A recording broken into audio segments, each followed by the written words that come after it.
Jadi buku pertama yang aku baca di Januari kemarin, yang emang literally buku pertama yang aku...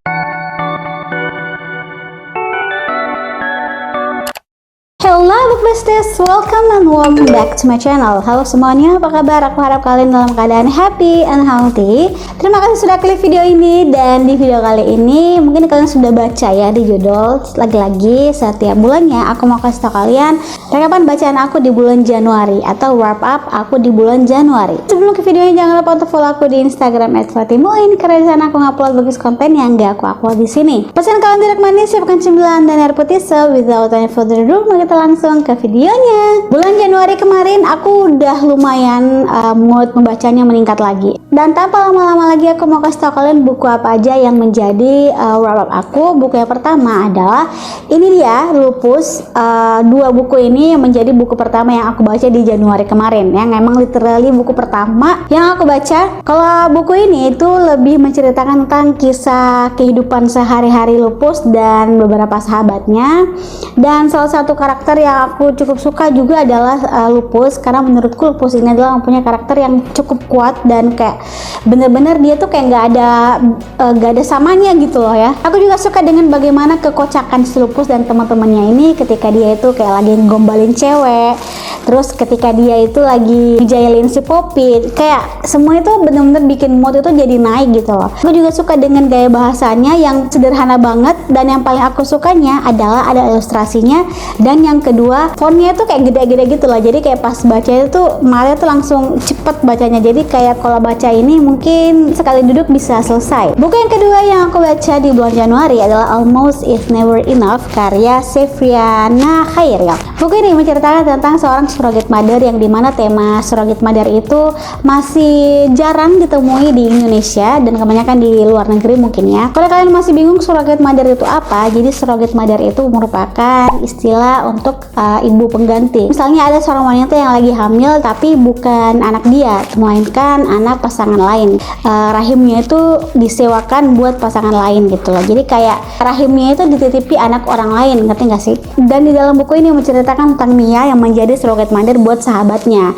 Aku suka banget dengan kata-kata di dalam buku ini. Aku juga suka banget dengan gaya bahasanya. Pokoknya kayak perfect aja gitu ya.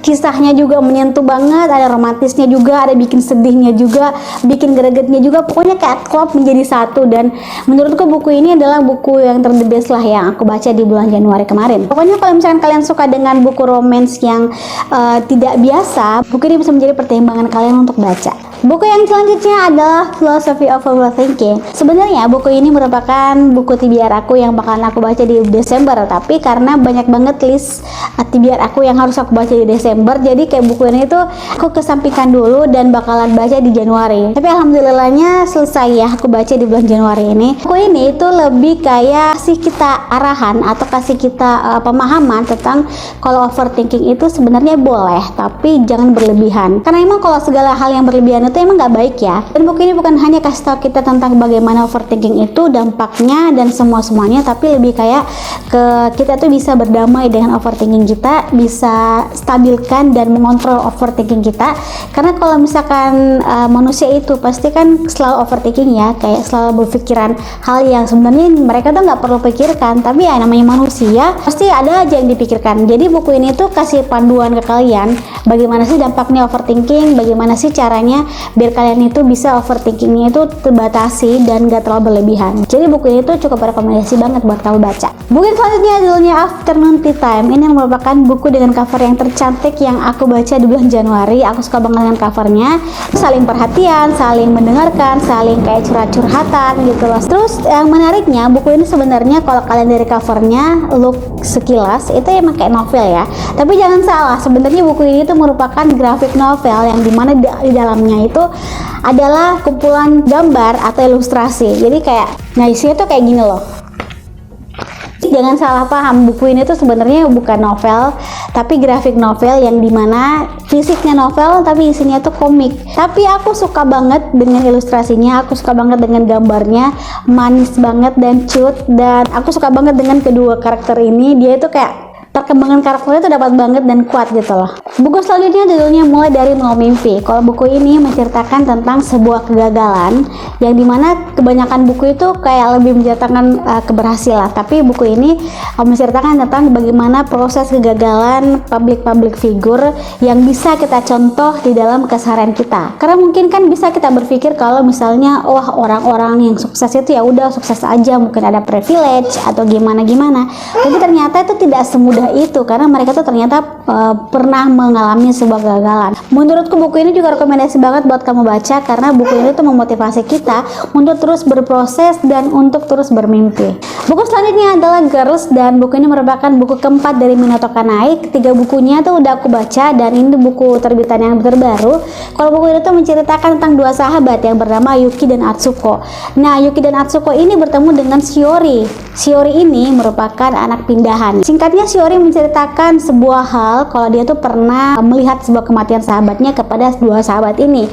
Dan singkat cerita, kedua sahabat ini juga pengen melakukan hal itu, pengen melihat sebuah proses kematian, bagaimana proses orang itu sakaratul maut. Nah, itu mereka tuh mau lihat kayak gitu loh. Menurutku buku ini memang punya sebuah psikologi tersendiri kedua karakter ini, dan menurutku buku ini benar-benar bikin aku speechless, yang dimana ceritanya itu kayak nggak berhenti bikin aku kayak plot twistnya tuh dapat banget, dan aku suka banget dengan ceritanya gitu loh. Konfliknya tuh juga bikin greget. Jadi kalau misalkan kalian suka dengan buku thriller psikologi, buku ini ya rekomendasi banget ya buat kalian baca. Buku selanjutnya ada keempat buku ini yang merupakan buku self healing series bitan dari Cake Media. Buku ini udah aku baca, dan menurutku mereka mempunyai ciri khas masing-masing, yang dimana mereka tuh membahas satu masalah atau problematika yang tersendiri. Kayak misalnya self talk, dia tuh membahas tentang bagaimana manfaat self talk, bagaimana dampaknya di diri kita, bagaimana kita bakalan lakuin itu ke diri kita sendiri, dan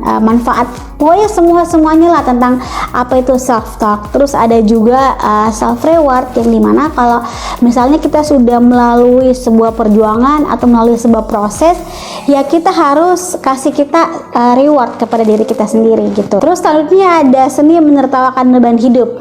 Kalau ini merupakan buku yang agak berbeda dari 3 buku sebelumnya, yang dimana kalau buku ini tuh lebih kayak ke satir atau menyindir tentang kehidupan kita yang sekarang. Misalnya ada seseorang yang dia tuh penampilannya hedon, yang penampilannya tuh suka pamer, yang mau barang-barang bermerek gitu ya. Ternyata ekonominya tuh sulit, kayak dia tuh tidak sesuaikan kantong, ngerti gak sih? Kayak dia tuh memaksakan segala hal biar kehidupannya itu bisa diakui oleh orang lain. Nah, itu tuh menyindir banget di buku ini, dan aku suka banget. Terus yang terakhir ada self love, yang dimana kalian sudah tahu melalui judulnya bagaimana kita mencintai diri sendiri. Terus semua lah tentang hal self love. Dan buku yang terakhir aku baca di bulan Januari adalah Aldera. Buku ini juga sebenarnya aku baca kayak 1 harian aja, dan honestly buku ini bukan buku dari ranah baca aku. Jadi kayak aku tuh sebenarnya bukan tipikal baca historical gitu, tapi aku cukup suka dengan buku ini karena buku ini tuh bisa membuat kita tuh berimajinasi bagaimana keadaan di tahun 1993 sampai 1999. Jadi Aldera ini merupakan sebuah organisasi yang dibentuk oleh mahasiswa di tahun 93 dan 99. Pada waktu itu Aldera dibentuk untuk meruntuhkan Orde Baru yang dimana dipimpin oleh Presiden Soeharto. Aku cukup tergugah untuk baca lebih lanjut buku ini, dan aku cukup tertarik buat baca lebih lanjut. Dan yang lebih menariknya, buku ini tuh dilengkapi dengan sebuah gambar atau foto atau potret yang benar-benar di masa lampau gitu, di tahun 93, dimana waktu itu mahasiswa itu lagi demo, terus lagi rapat program kerja, kayak lagi kumpul gitu. Pokoknya kayak semuanya tuh bagus banget lah pokoknya di buku ini. Komen nih bawa buku apa aja yang sudah kalian baca di bulan Januari, dan jangan lupa juga subscribe, like, dan share ke media sosial yang kalian punya biar kalian gak ketinggalan video selanjutnya. Thanks for watching, have a nice day, see you next video, bye bye.